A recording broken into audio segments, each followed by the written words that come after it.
All right, we back with part 4 of the Darkest Chronicle.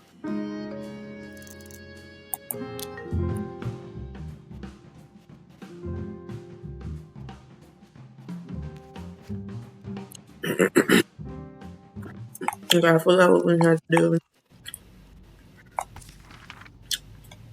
Okay, we're gonna put Are you finished with the case? I believe I'm done, yes. Right. I'll start writing the indictment then. I hope we can get some justice here. Shall we go to court then? Let's Let's go to court. Yeah, come on.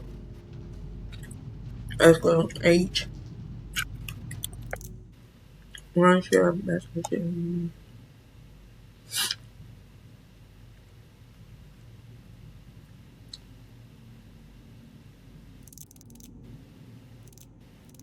Alright. Miss Katz, are you... I believe... Right. I hope we can get some... Shall we go to... Let's... Alright.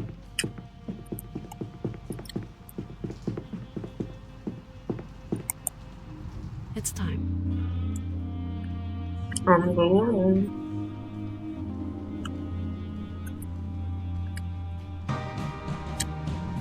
Court day. Order. Court is in session.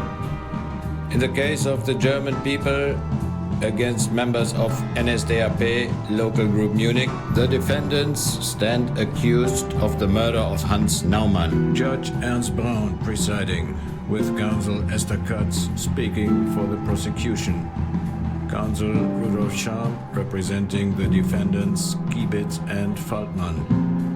And Counsel Sigmund Hauptner representing the defendant Schickert. How do you plead? Innocent. It's not guilty. Not guilty then. Not guilty, of course. This whole investigation is a farce. Not guilty, Mr. Chairman. I call on the prosecution. Miss Katz, it's time to present your theory. Oh, shit. Thank you, Mr. Chairman. Hans Naumann was innocent. This bears repeating. Innocent. And yet he was taken from his own home and killed. Executed for another man's crimes. That this case has remained closed for so long is a clear failure of the justice system. A failure that we must put right.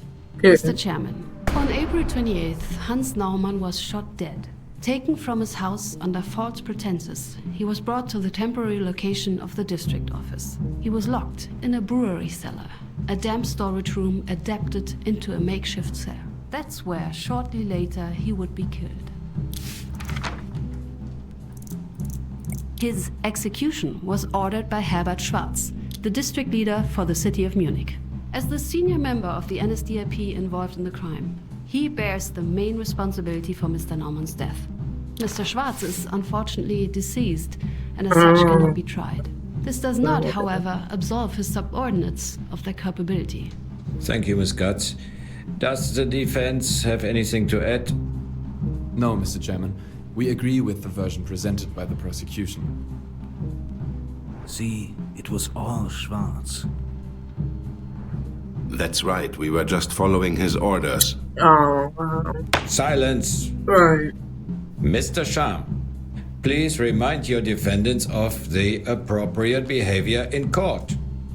Let the record show that the prosecution and defense are in agreement. Let's proceed. Miss Katz? The defendants went to the prisoner's cell. Objection, Mr. Chairman. Mr. Schickert has testified, under oath, that it was only himself and local group leader Faltmann who went to the cell. It's the truth. Kiebitz was too busy kissing Schwarz. That's enough. Mr. Schickert, do remember where you are. Miss Katz, can you present any evidence? Certainly. Oh, shit. Oh, gosh. Live from that.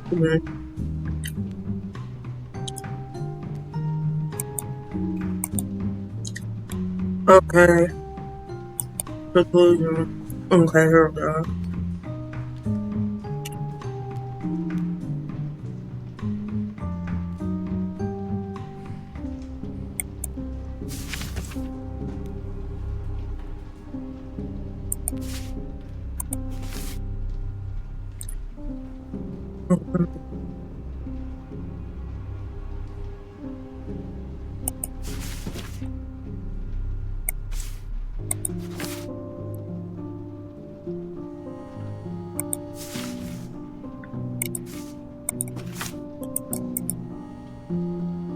I don't see how this serves as evidence of your claims.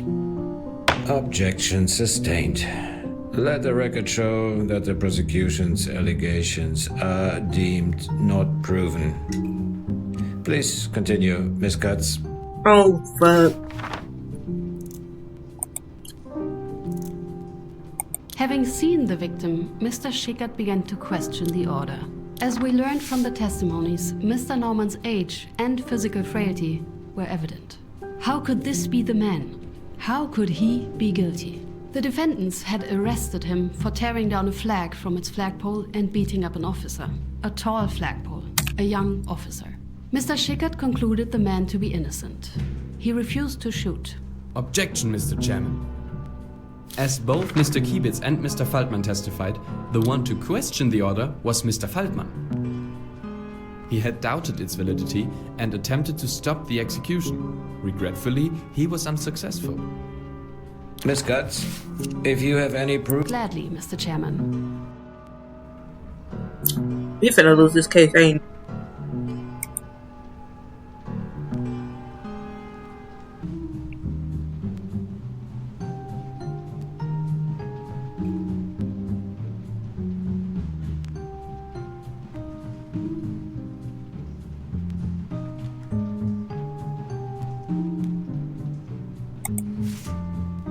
This testimony backs my version, but it's contradicted by the other suspects. I present something else to prove my point.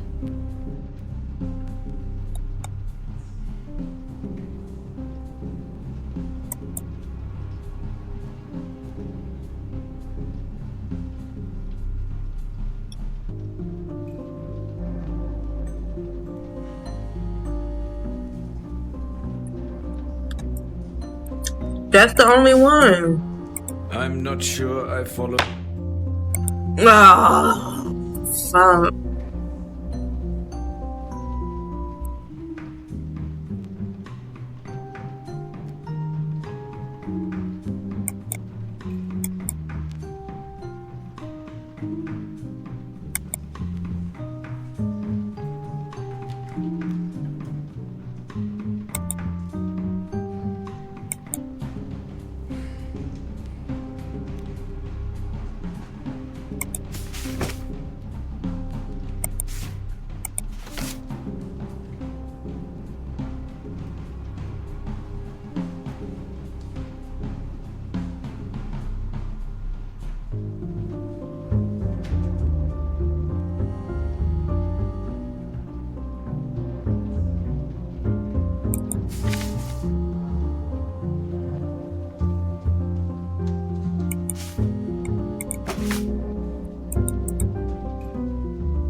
I remain unconvinced. What the fuck? Y'all, what the fuck? What the fuck, bro?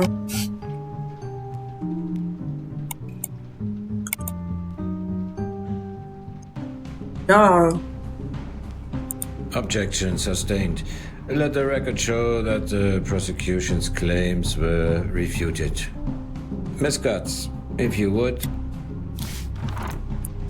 With the doubts voiced, threats He were lost, soon y'all. to follow. We didn't get Threats that man by on Mr. justice. Faltman. He wasn't going to allow for this sort of insubordination. An order was an order. If his co-defendants continued to object, he would report them. And not just to Mr. Schwarz, to the Gestapo. I trust the implications of such a report are clear. Objection. Every time, Mr. Sham? Right. Both Mr. Kiebitz and Mr. Faltman agree in their testimonies. It was Mr. Schickert who threatened his co-defendants lest they agreed to the shooting. Exactly. The Gestapo were a bunch of sneaky sadists. Psychopaths. I've never had anything to do with those monsters. Silence, Mr. Feldman. Silence. Miss Katz, can you present any proof? Certainly. Alright, whoa.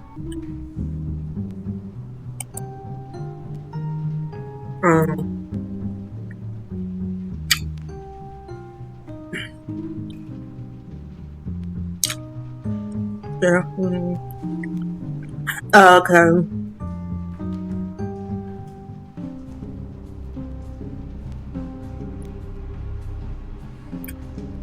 Now, where the other one? Where the other document at?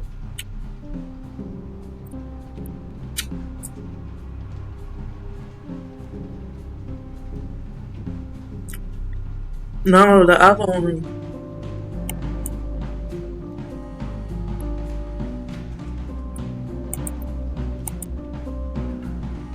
Yeah, testimony.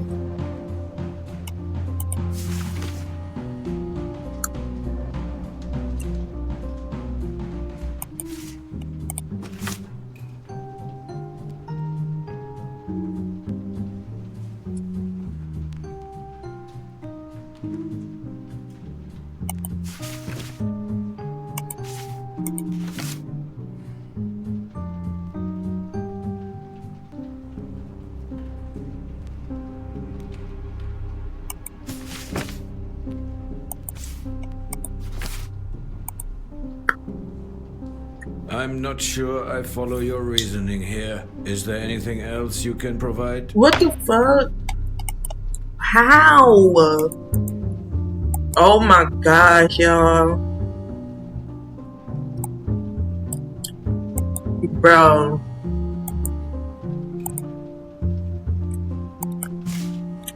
Ludwig Steg was another member of the defendant's local group. Damn, Only 3 bro. months before the events of this case, he was arrested by the Gestapo. While the acts and fate of Mr. Steg are of themselves of no direct connection to this case, I'd like to bring your attention to the beginning of the final paragraph. Mr. Steg was denounced by his direct superior. And who would that be? His local group leader, Alfred Feldman. Mr. Feldman may claim he had nothing to do with the Gestapo, but it's a lie. Thank you, Miss Katz.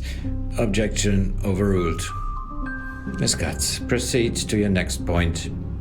We've established the course of the crime up to its final moment. Only one question remains, the most important one. Who shot? Who killed Hans Naumann?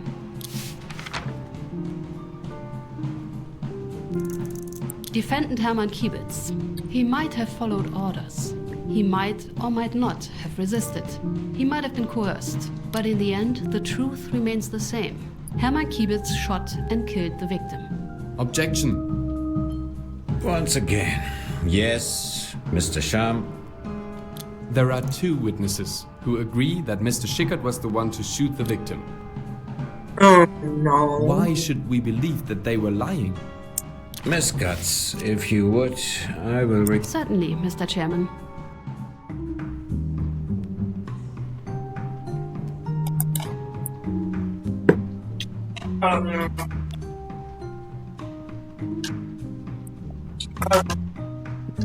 Put my paper in charge.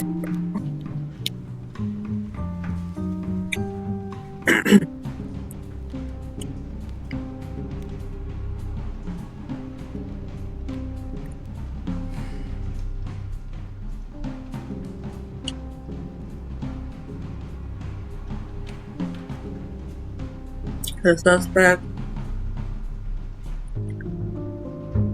How did I put this? I don't see how. Object. I have heard enough. Well, having considered the testimonies presented today, as well as the prosecution's evidence, this court has reached the following verdict. Fuck. Defendant Karl Schickert, born January 3rd, 1912, resident of Mauergasse 4 in Munich. This court finds the defendant not guilty. As the prosecution failed to present sufficient evidence, no other verdict could be reached. Mr. Schickert, you are discharged. Defendant Alfred Faltmann, born June 29, 1889, resident of Löwenweg 11, Munich. This court finds the defendant guilty of coercion. Had it not been for his threats, Hans Naumann might not have been shot. Okay. Mr. Faltmann, the prosecution proved you were acting on district leader Herbert Schwarz's official orders. The court considered these mitigating circumstances in this verdict. We sentence you to 6 months in prison. Type The shit. sentence is suspended for 1 year. Lastly, defendant Hermann Kiebitz, born August 8, 1905, resident of Schweigerweg 12, Hagelstadt, Munich.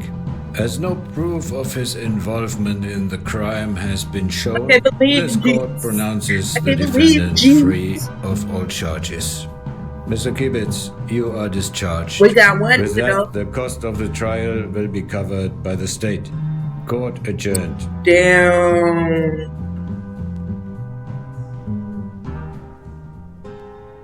Damn.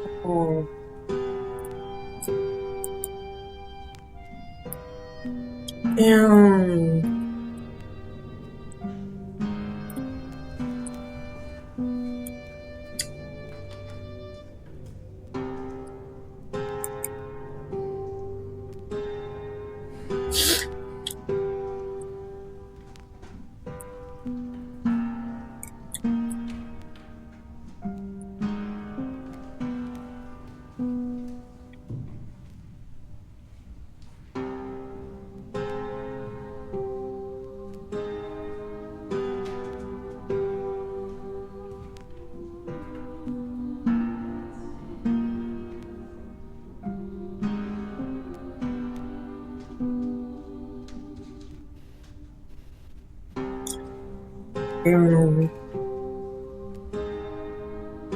Oh, so this was a real story.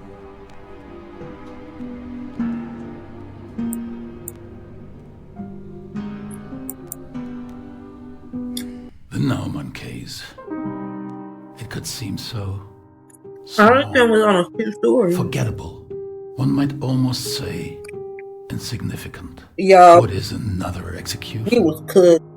What is the death of yet another old man? With all that happened, That poor soul. does it even truly matter? They must have thought so themselves. Kiebitz, Faltmann, Schickert. If they thought of it at all. As lenient as Faltmann's sentence was, it still proved to be more than he was willing to accept. He would go on to claim he was a blameless victim of a corrupt system. Just another innocent man, punished for somebody else's crimes.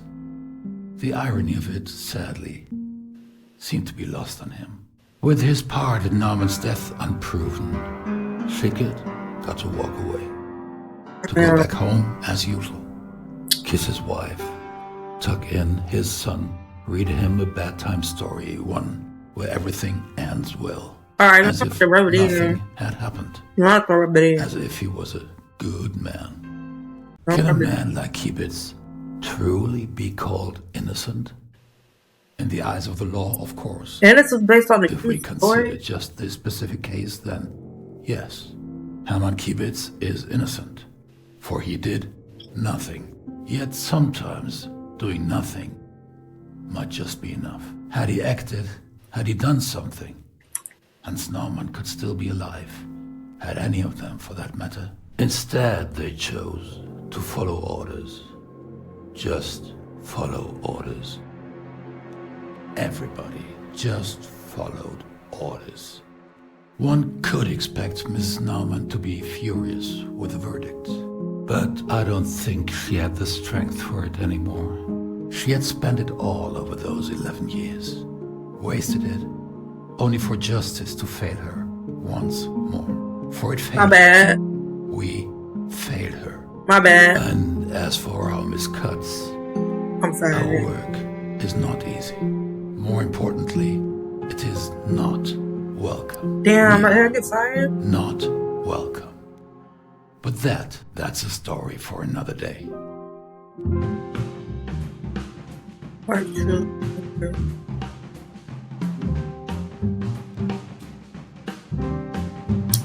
Oh, wait. These are different. Oh, these are all... Oh.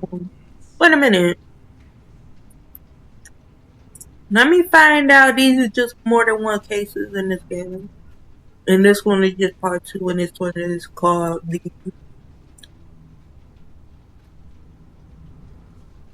So I'm thinking I should stop it right here since it's a... Because it was the final part of that story. Because this is part 2.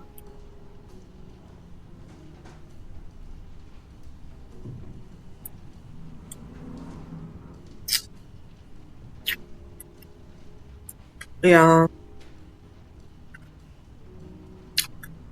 So should I think I should do that.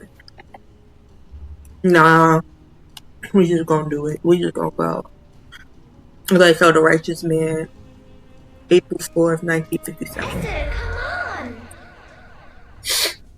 You are so bad at this.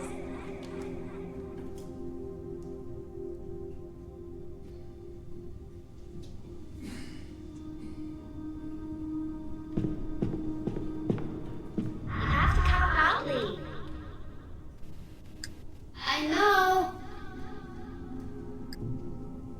And no peeking. But I wasn't peeking. I was. 10, 9, 8, 7, You bitch. 2, 1, 0. Ready or not, here I come.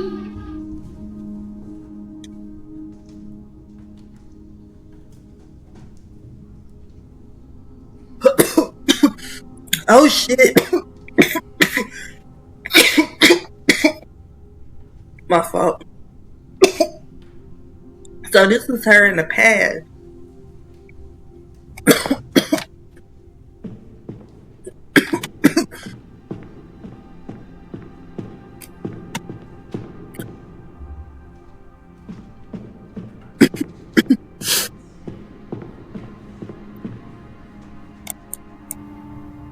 Where could you be? Maybe under the table? Cold, cold.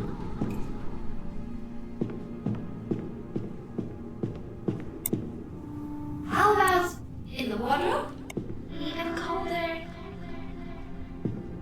No fair. It has to be warm somewhere. Are you behind here? You are so bad at this, Esther. What the fuck? Stop! It's not fun. Where are you? Is this a Up fuck? here. Oh, right. Oh. Oh, man. Good morning, Miss Katz. There are some new letters for you. I left them on your desk.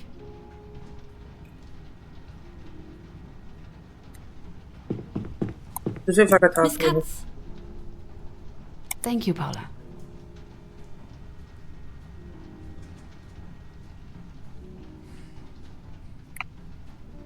Oh, so that's Paula's cat. It looks like 2 different cats, though.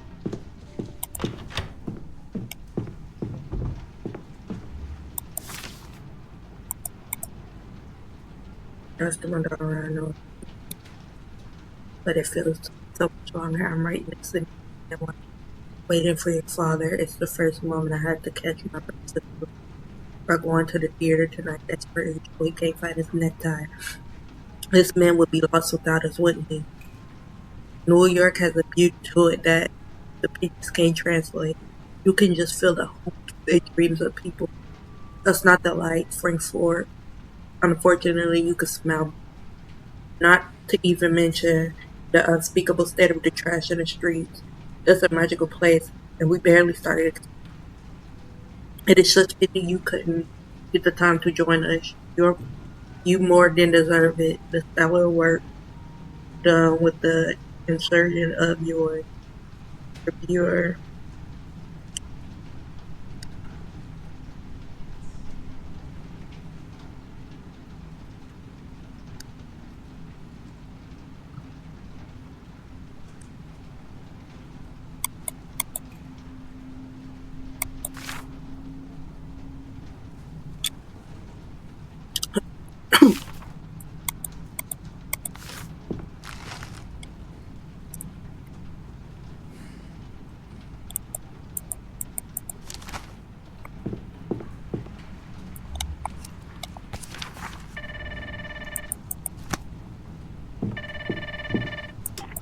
Miss Katz, there's a man here asking to see you.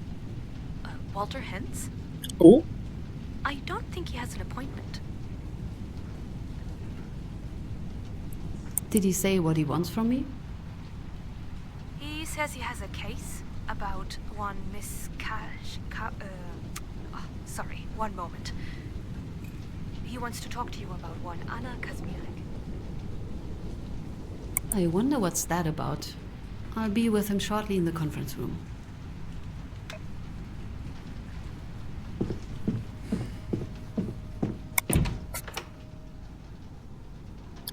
I'm sure this in the shower.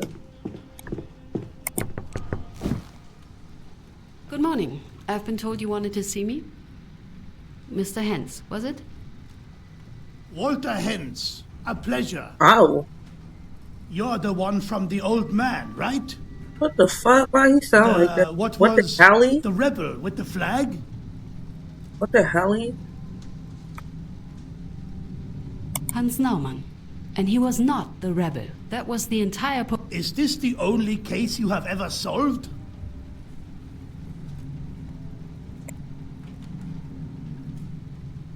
Can you just get to the point? Nervous, aren't we? Well, I'm here on behalf of my wife. She wishes she could do it herself, but her health isn't what it... Honestly, Tessie's never been a beacon of health, but it has been getting worse and... Mr. Hentz, the case? It's about her girl, Anna. Anna Kazmirek. She was only 19 when they killed her. When they, had her killed.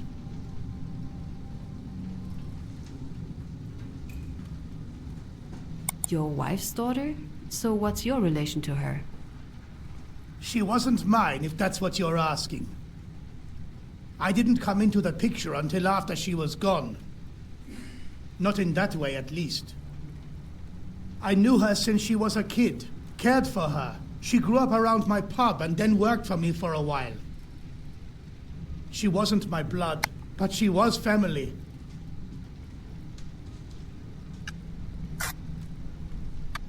What do you mean by that? Who had her killed? You lot. Lawyers, judges, the whole circus. Sent her to the guillotine for looting, called her a traitor to the nation. She was innocent.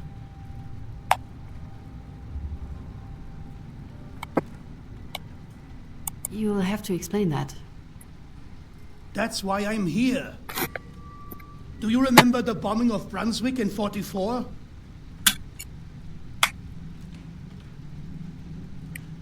I'm afraid I'm not familiar. Figures. Only so many tragedies one can remember without going mad. The whole city almost burned down.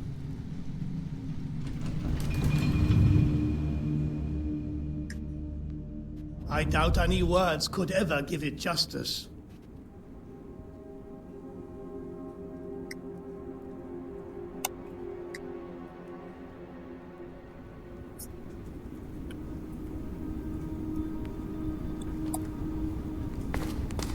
The Tommies hit us overnight.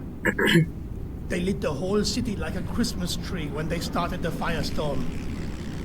Come morning, Nothing was left of the old town, Yeah. and not much of everything else.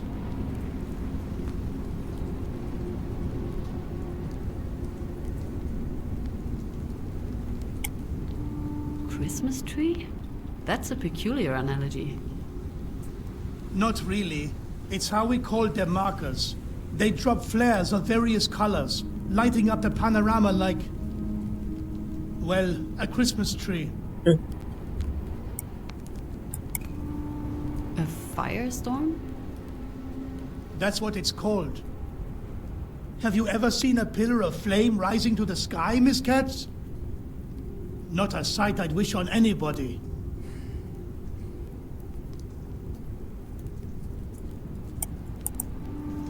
That's terrible. I am sorry I have to ask, but how is it connected to the case? Anna lost everything that day, other than her mother. Their place was hit by a bomb. The whole block, gone in an instant. Not a stone left standing.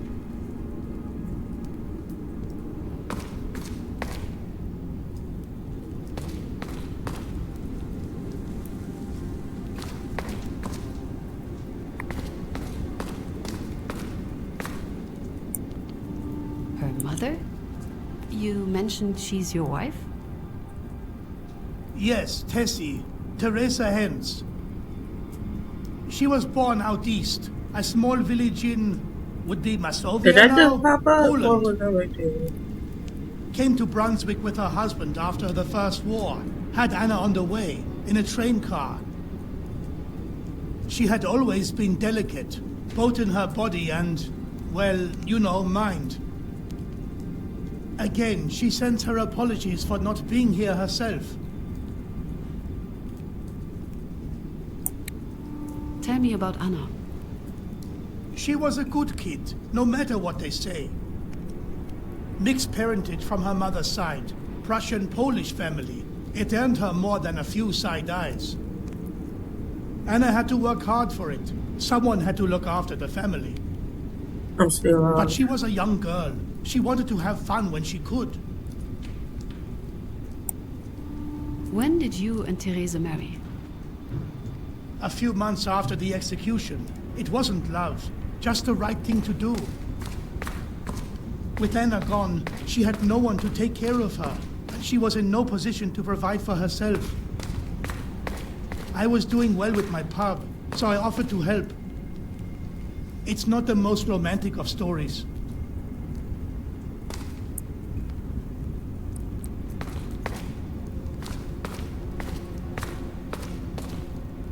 The morning after the bombing, Anna went to the ruins. Spent the whole day digging through the rubble, searching for, well, anything.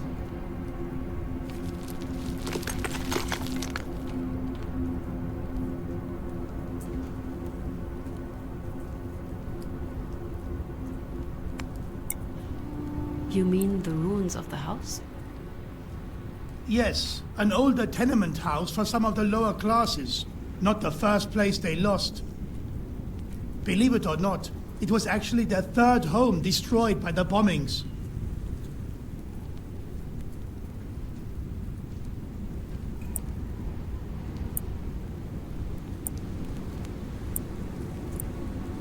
You said she was sentenced for looting.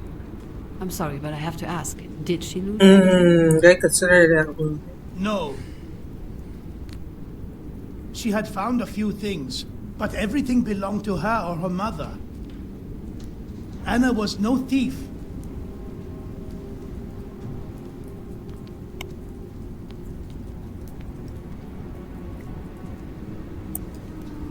Do you know what she found?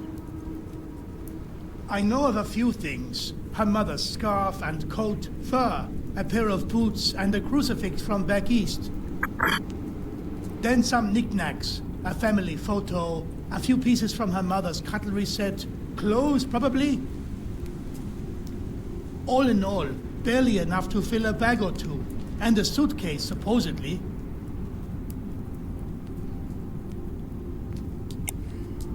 Were you there with her? If only, but I was nowhere near. I only learned about any of this when it was already too late. It happened a few days later.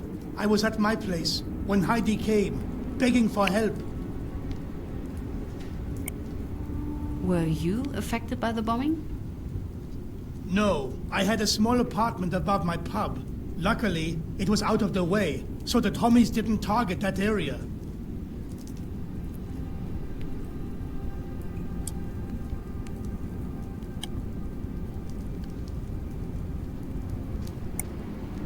And who's Heidi?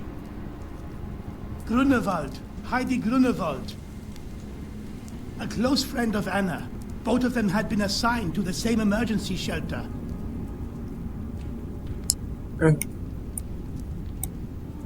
She asked for your help? Help with what? Someone had planted a suitcase in Anna's room and accused her of stealing it from the ruins. The police came and, for some reason, the bastard seemed dead set on making the accusation true. That's what it was about at first. No treason, no looting, just a simple theft. And not even that was true. What did you do? I followed her to the shelter, of course, running through the city. But we were too late.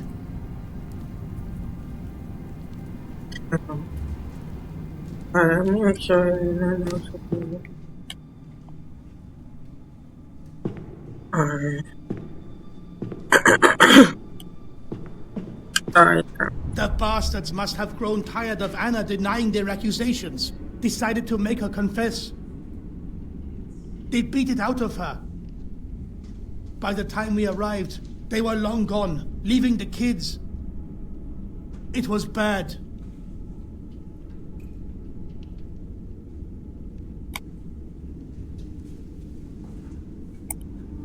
The kids? Somebody was still there? Yes, 2 of them. Anna's boyfriend. I don't remember his name. I'm sorry. And the Becker's girl, Emilia. Poor sods. They saw it all and couldn't do jack to stop it.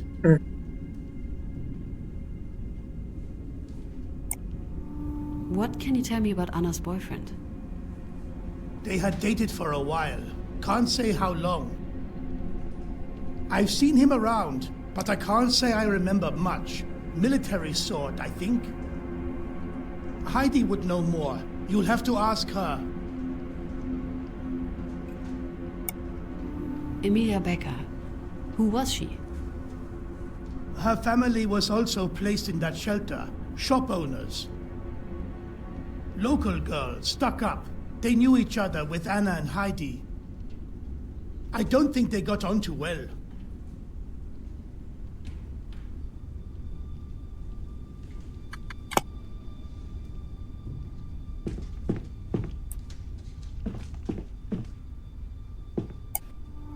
Where was that?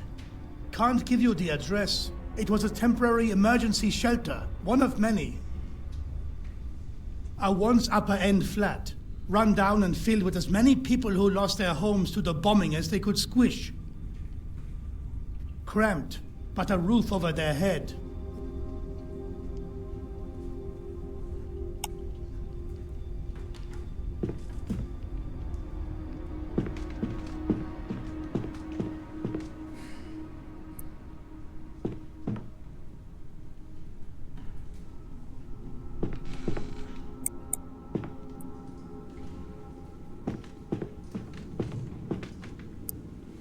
Okay, not here.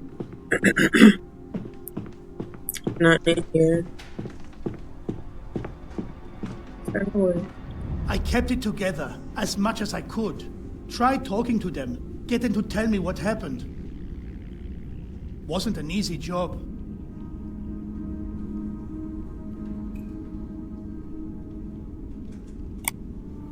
How did Heidi react? Bad. She took it hard. Not one to cry, though. She went with anger instead. Started yelling at the boy that he was supposed to keep them there. Didn't get much of a reaction. The Becker girl, what was she doing? avoiding us. She had locked herself in her family's room before we arrived and refused to come out.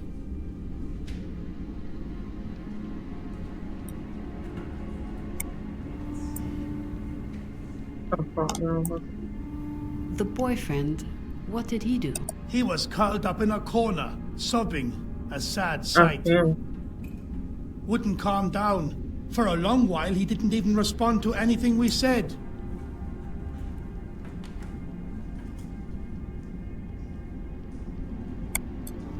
So, what happened? What's the case? The case is that Anna was innocent and they took her. They beat her. They killed her. Tortured her until she said what they wanted, confessed to something she didn't do. And then they cut her head off. That's a little dramatic. Doctor.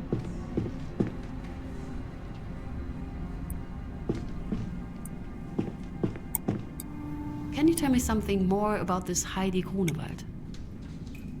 Local girl, strong, hard. All of the Grunwalds were. Good people, but poor people, and quite a lot of them, each with a mouth to feed.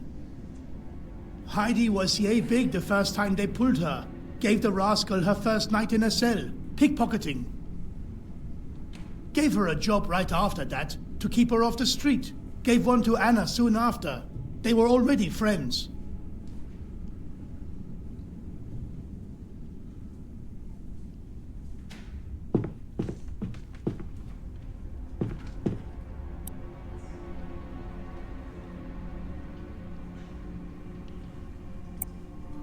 Mr. Hens, why did she come to you specifically? I had some previous encounters with the Force, unavoidable for a business owner. Well, let's not sugarcoat it. I had a file at the district. Nothing serious, but enough for me to learn how to talk with the blokes. Even find a few sympathetic ears down at the station. Heidi hoped I could talk to them. Yeah, I'm about to go to bed and get to sleep.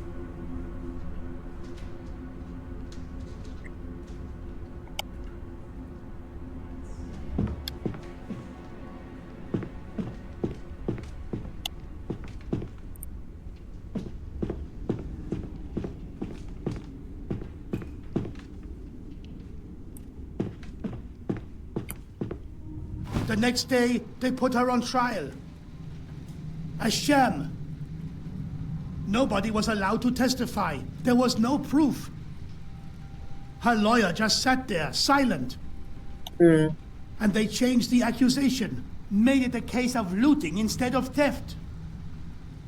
A treasonous act for some reason.